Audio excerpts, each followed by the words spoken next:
Asia cup জিতলেও ভারতীয়দের হাতে ওঠেনি ট্রফি। এদিকে ইমোজি ট্রফি ব্যবহার করে দুধের স্বাদ ঘোলে মেটাতে হলো সূর্যকুমারদের। আর বিসিবি নির্বাচনে প্রার্থিতার বৈধতা পেতে আপিল করবেন বুলবুল ফাহিমদের প্রতিদ্বন্দ্বী রেদওয়ান ফুয়াদ। সব খবর এক করে জানাবো আজকের খেলার বেলায়। সঙ্গে আছি শামীম খান। ভারত ও পাকিস্তান ক্রিকেটের দূরত্ব আরও বাড়ালো এশিয়া কাপ। হ্যান্ডশেক বিতর্ক দিয়ে শুরু হওয়া আসর শেষ হলো ট্রফি কাণ্ড দিয়ে। রাজনৈতিক টানাপোড়েনে দুই দলের ম্যাচে দেখা যায়নি সাধারণ সৌজন্যবোধ। বিস্তারিত রিপোর্টে। চ্যাম্পিয়ন হয়েও শিরোপা নেই ভারতের কাছে। সূর্যকুমারদের ফাঁকি দিয়ে ট্রফি ও পদক নিয়ে গেছেন পাকিস্তানের বোর্ড প্রধান মহসিন নাকভি। এবার ঠিক এমনই অভিযোগ তুলেছে ভারতের ক্রিকেট বোর্ড বিসিসিআই। রোববার দুবাইয়ে পাকিস্তানকে 5 উইকেটে হারিয়ে নবমবারের মতো এশিয়া কাপের চ্যাম্পিয়ন হয়েছে ভারত। তবে এদিন খেলায় নয়, বরং আলোচনা ও বিতর্কের শীর্ষে ছিল ট্রফি প্রদান অনুষ্ঠান। মূলত মহসিন নাকভি এসিসির চেয়ারম্যান হওয়ায় ম্যাচ শেষে তার কাছ থেকে ট্রফি নিতে আপত্তি জানায় ভারত। আর এখানেই বাধে বিপত্তি। ঘণ্টাখানেক পর মঞ্চ ত্যাগ করেন নাকভি। পরে অভিষেক কুলদীপরা মঞ্চে এসে উদযাপন করেন ঠিকই, কিন্তু ট্রফি ছাড়াই। তবে শেষ পর্যন্ত সেই ট্রফি গেল কোথায়? বিসিসিআই সচিব দেবজিৎ সাইকিয়া জানিয়েছেন, তাদের জেতা এশিয়া কাপ ট্রফি ও খেলোয়াড়দের পদক মহসিন নাকভি হোটেলে নিয়ে গেছেন। যত দ্রুত সম্ভব তা ভারতের কাছে ফিরিয়ে দেওয়ার দাবিও জানান তিনি। সাইকিয়া বলেন, এটা খুবই দুর্ভাগ্যজনক ও অপ্রত্যাশিত। আগামী নভেম্বরে দুবাইয়ে আইসিসির কনফারেন্সে এসিসি প্রধানের এই কাণ্ডের বিরুদ্ধে খুবই গুরুতর ও ভীষণ শক্ত প্রতিবাদ জানাবো আমরা। তবে পাকিস্তান অধিনায়ক সালমান আলী আগার দাবি, নিজেদের কর্মফলেই ট্রফি পায়নি ভারত। তিনি বলেন, যা যা হয়েছে সবকিছুই আগের ঘটনা প্রবাহের ফল। জয়ী দলকে ট্রফি দেবে তো এসিসি সভাপতি, তার কাছ থেকে ট্রফি না নিলে কার থেকে নেবেন? এখন দেখার বিষয় শেষ পর্যন্ত ভারত পাকিস্তানের এই ট্রফি কাণ্ডের জল কতদূর গড়ায়। ফাতিন ইশরাক, কালবেলা।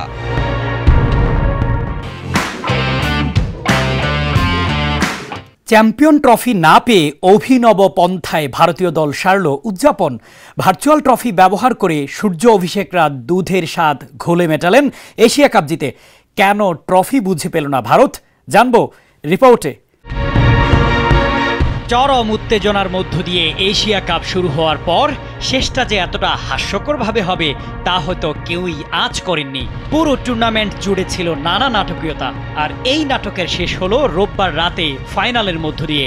এশিয়া কাপ জিতেও ট্রফি না পেয়ে দুধের স্বাদ ঘোলে মেটালো পুরো ভারতীয় দল। ট্রফির ইমোজি ব্যবহার করে তাদের কল্পনাকে বাস্তব করেছেন সূর্যকুমার, শুভমন, হার্দিকরা। জানিয়ে তোলপাড় সোশ্যাল মিডিয়ায়। ভাইরাল ছবিগুলোতে দেখা যাচ্ছে সব জায়গায় আছে সেই ইমোজি ট্রফি। ভারতীয় অধিনায়ক তো ট্রফি ছাড়া উদযাপন মঞ্চে এমনভাবেই পোজ দিয়েছেন যেন রোহিতের মতো হাতে ট্রফি নিয়ে এগিয়ে আসছেন দলের দিকে, যা রীতিমতো হাস্যরসের জন্ম দিয়েছে নেট দুনিয়ায়। অভিষেক, শুভমন, হার্দিক, তিলক, সূর্যকুমার প্রায় সবাই নিজের মতো করে এই ভার্চুয়াল ট্রফির সঙ্গে উদযাপন করেছেন। ফাইনালের পর ভারতীয় অধিনায়ক বলেছেন, চ্যাম্পিয়ন দল ট্রফি পাচ্ছে না। ক্রিকেট খেলা শুরু করার পর থেকে জীবনে এমন ঘটনা আমি দেখিনি। তবে আমার মতে দলের ক্রিকেটার ও সাপোর্ট স্টাফরাই আসল ট্রফি। সকলে বলছেন ভারত এশিয়া কাপের চ্যাম্পিয়ন, এটাই আসল কথা। এদিকে পাল্টা জবাবে পাকিস্তান অধিনায়ক বলেছেন, ট্রফি কাণ্ডে ভারত শুধু তাদের নিজেদের নয়, গোটা ক্রিকেটকেই অসম্মান করেছে। আর গম্ভীর দিয়েছেন 6 শব্দের জবাব, সবশেষে যারা দৃঢ় সংকল্প তারাই জেতে। শামীম খান, কালবেলা।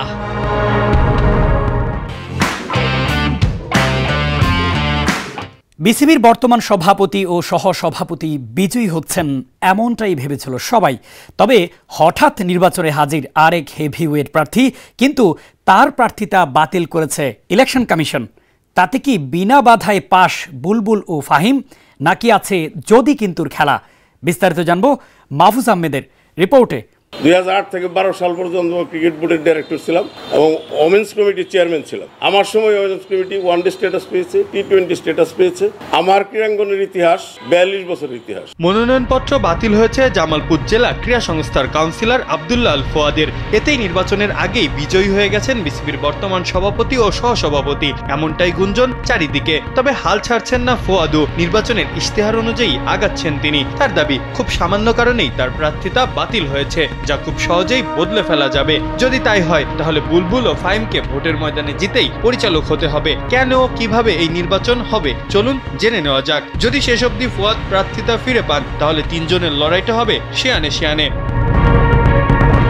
বিসিবির বর্তমান সভাপতি আমিনুল ইসলাম বুলবুল এবং বিসিবি সহসভাপতি নাজমুল আবেদিন ফাহিম অন্যতম দুই এই হেভিওয়েট প্রার্থী লড়ছেন ক্যাটাগরি 1 ঢাকা বিভাগীয় ক্রীড়া সংস্থা থেকে, যেখানে ভোটার আছেন মোট 17 জন। আর এই বিভাগ থেকে বিসিবি পরিচালকের পদের আসনও মাত্র 2টি। তাই সহজেই সবাই ধরে নিয়েছিল যে তারাই হতে যাচ্ছেন বিজয়ী। তবে সাবেক বিসিবি পরিচালক ও নারী কমিটির চেয়ারম্যান পদে দায়িত্ব পালন করা আব্দুল্লাহ আল ফোয়াদ মনোনয়ন তুললেই বাদে বিপত্তি। আভাস পাওয়া যায় একটা হাড্ডাহাড্ডি লড়াইয়ের। সেক্ষেত্রে বুলবুল বা ফাহিম যেকোনো একজনের বাদ পড়ারও সম্ভাবনা তৈরি হয়। তবে আজ তাদের পথের কাটা যেন দূর করে দিয়েছে ইলেকশন কমিশন। মনোনয়নপত্র বাছাই শেষে ফুয়াদের প্রার্থিতা বাতিল করেছে তারা। 2017 সালের কাউন্সিলর ফর্ম নিয়ে আমার বিরুদ্ধে দ্রুত বিচার আইনে মামলা করে আমাকে 45 দিন জেলে রাখা হয়েছে। আমরা আশা করেছিলাম এই ফ্যাসিস্ট সরকারের পতনের পর আমরা সুন্দরভাবে ক্রীড়াঙ্গনে অবস্থান করতে পারবো। এভাবেই আক্ষেপ ঝাড়েন এই ক্রীড়া সংগঠক। তার প্রার্থিতা বাতিল করা হয়েছে কারণ তার সমর্থনকারীর স্বাক্ষরের সাথে মনোনয়ন ফর্মে প্রদত্ত স্বাক্ষরের কোনো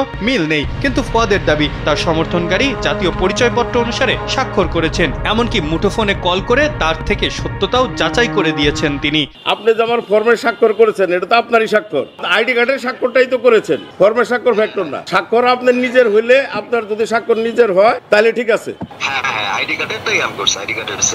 নির্বাচনী ইশতেহার অনুযায়ী মঙ্গলবার সকাল 10টা থেকে 1টা অবধি আপিল করা যাবে। এরপর 2টা থেকে 5টা অবধি চলবে শুনানি এবং তার ভিত্তিতেই 1 অক্টোবর দেওয়া হবে চূড়ান্ত প্রার্থীর তালিকা। তাই তো ফুয়াদের সমর্থনকারী কাউন্সিলর কাল আসবেন সশরীরে বিসিবিতে। ফুয়াদের বিশ্বাস প্রার্থিতা ফিরে পাবেন তিনি। যদি আসলে ভোটের ময়দানে যেতে পারেন তাহলে 3 হেভিওয়েটের প্রার্থীর লড়াইটা হতে পারে বেশ জম্পেশ। তবে এতে কি চিন্তার ভাঁজ পড়তে পারে বুলবুল ও ফাহিমের মাথায়? মাহফুজ আহমেদ, কালবেলা।